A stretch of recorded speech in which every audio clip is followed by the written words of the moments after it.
A previsão é que a estação chuvosa deste ano tenha início em meados de setembro, seja mais expressiva a partir de outubro. Eu converso agora com os pesquisadores Marcelo Ribeiro e Williams Ferreira. Sejam bem-vindos, estão aqui no telão já. Obrigada pela entrevista, pela participação. Bom dia.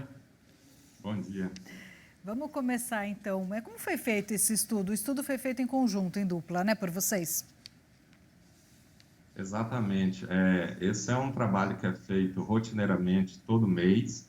É um compromisso da EPAMIG de trazer um boletim agroclimático para atender os produtores nessa perspectiva de uma visão ao longo dos próximos 2 a no máximo 3 meses. Como que deve se comportar o clima ao longo sempre nos próximos 3 meses. E esse estudo é importante?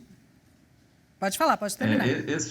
Esse estudo é muito importante pelo seguinte, porque o produtor, para ele tomar algumas medidas, fazer algum tipo de manejo, ele tem que ter uma ideia do que vem a ocorrer num tempo futuro, embora o manejo ele seja feito num tempo, vamos dizer, no tempo futuro mais curto, dentro de uma semana, 10 dias, ou até num tempo mais curto, mas ele precisa de ter uma expectativa do que vai ocorrer em termos climáticos ao longo dos próximos 2, 3 meses, para ele se preparar. Então, é um trabalho que tem assim, uma boa aceitação, nós temos um bom retorno, e é um trabalho que sempre é bem visto, principalmente pelo produtor.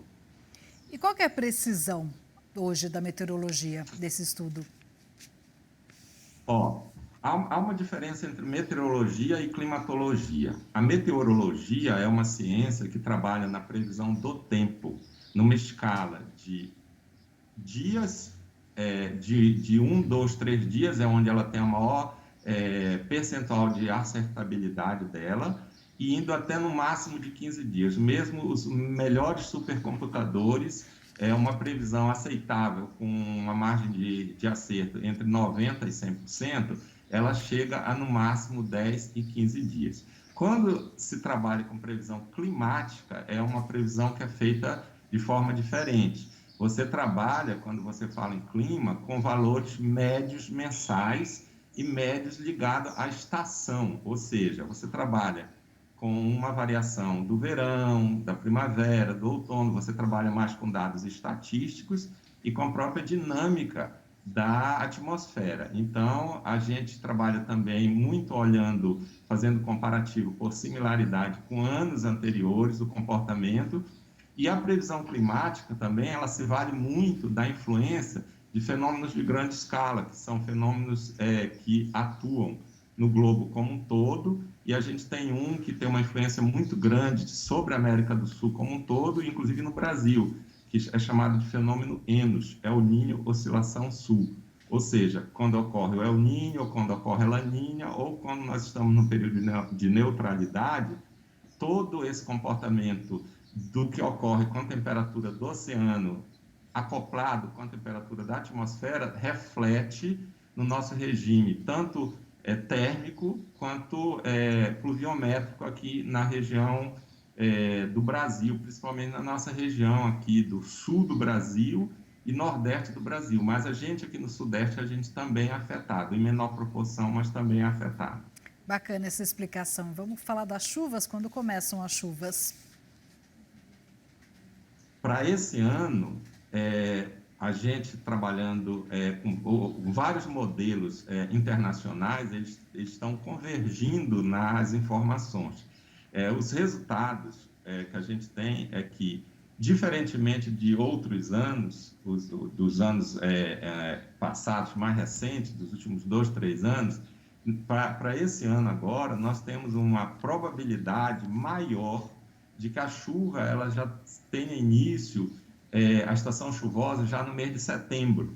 Por quê? Porque justamente, como foi falado do fenômeno da El Niño e Laninha, nós temos uma tendência, apesar de que nós estamos ainda numa condição fria no Oceano Pacífico, e essa tendência fria ela deve se manter pelos próximos meses, mas dentro de uma média nós estamos num período de neutralidade, que esse período de neutralidade ele deve prosseguir ao longo dos próximos meses. Nessa condição, quando a gente fala de neutralidade, a gente está falando que não está havendo influência nem do El Niño, nem do Laninha. Ou seja, as condições da sazonalidade, ou seja, as condições daquela estação, elas devem ocorrer dentro do normal, ou seja, dentro daquela média que é obtida ao longo de mais de 30 anos do que já se sabe que ocorre, que no nosso caso é o início da estação chuvosa a partir de setembro. É esperado que a partir da segunda quinzena de setembro nós tenhamos ocorrências já na nossa região aqui em Minas, sul de Minas, região da Zona da Mata, região central, até na região do Triângulo, parte de Cerrado, a gente já começa a ter eventos de chuva de maneira isolada, aquela chuva que ocorre em uma cidade pontual, ainda não ocorre outra, mas ela começa a ocorrer de forma espalhada, eventos de chuva isolada. É isso que a gente espera que comece a ocorrer na segunda quinzena de setembro já. E no estudo de vocês indica também que em outubro as chuvas serão mais intensas, é isso? Pode sim, a gente pode afirmar isso. A expectativa é desse início em setembro e outubro ela deve se intensificar. A gente tem hoje, na previsão, hoje, que novembro e dezembro vão ser os meses mais chuvosos nesse ano. E a gente já tem uma expectativa, por exemplo, que em dezembro o sul de Minas seja mais chuvoso do que em novembro. E em novembro, essa região do Triângulo, a região mais central do estado e a região da Zona da Mata, seja o mês mais chuvoso, seja novembro. A partir de janeiro, a gente já tem uma expectativa de redução dessa chuva abaixo da média normal. Só que a partir de janeiro, essa confiabilidade ela já fica muito baixa. Então, assim, fica um pouco mais perigoso a gente fazer alguma inferência nesse momento a partir de janeiro. Até janeiro, a gente já tem uma perspectiva de uma mudança da curva da chuva, por exemplo. Começa um pouquinho no final de setembro, intensifica em outubro, novembro ela deve ter seu ápice na nossa região, novembro e dezembro, quando for a partir de janeiro, começa a inverter, ela já começa a chover menos do que o esperado.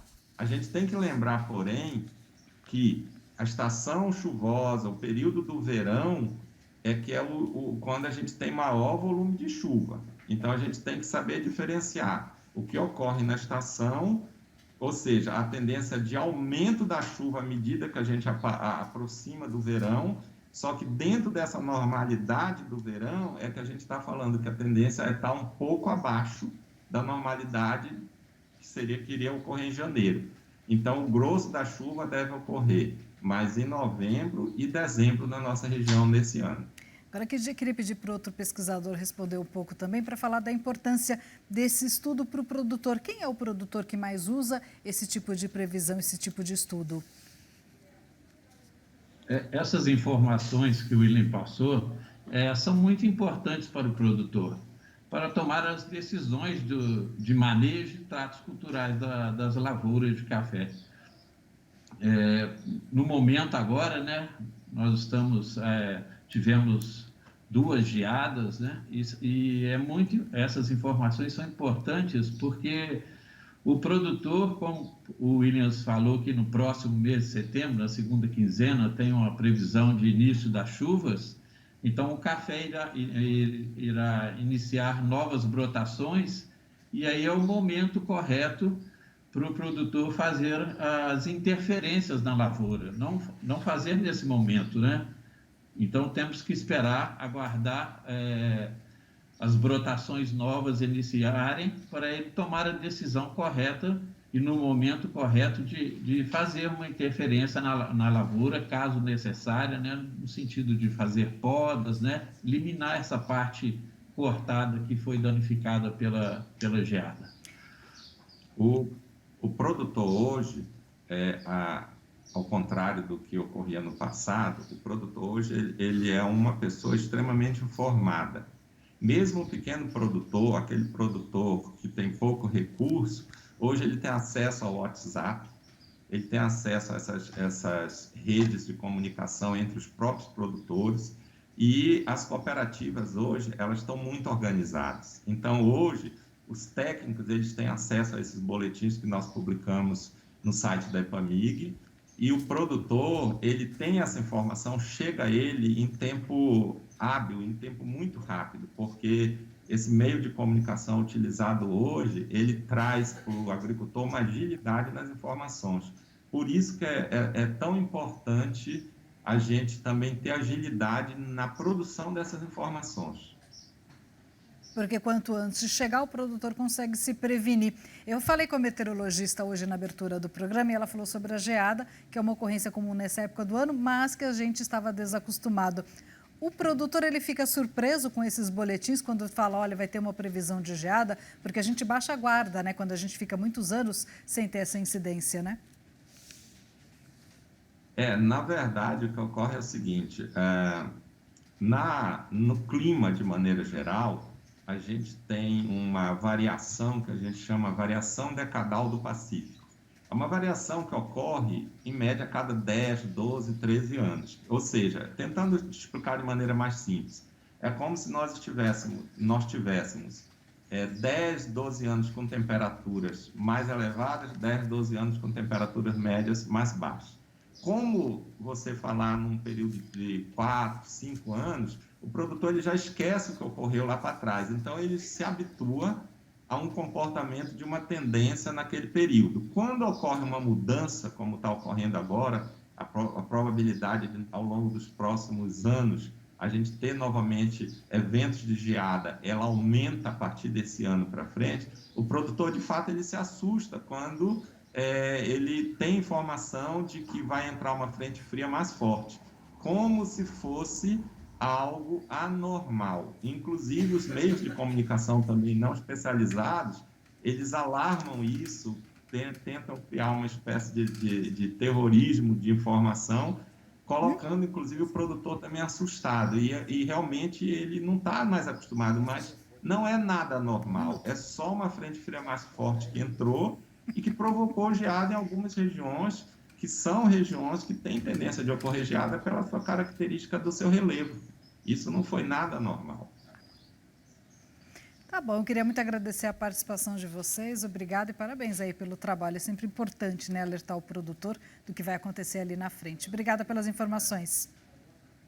Obrigado pela oportunidade. Muito obrigado. Obrigada e até a próxima.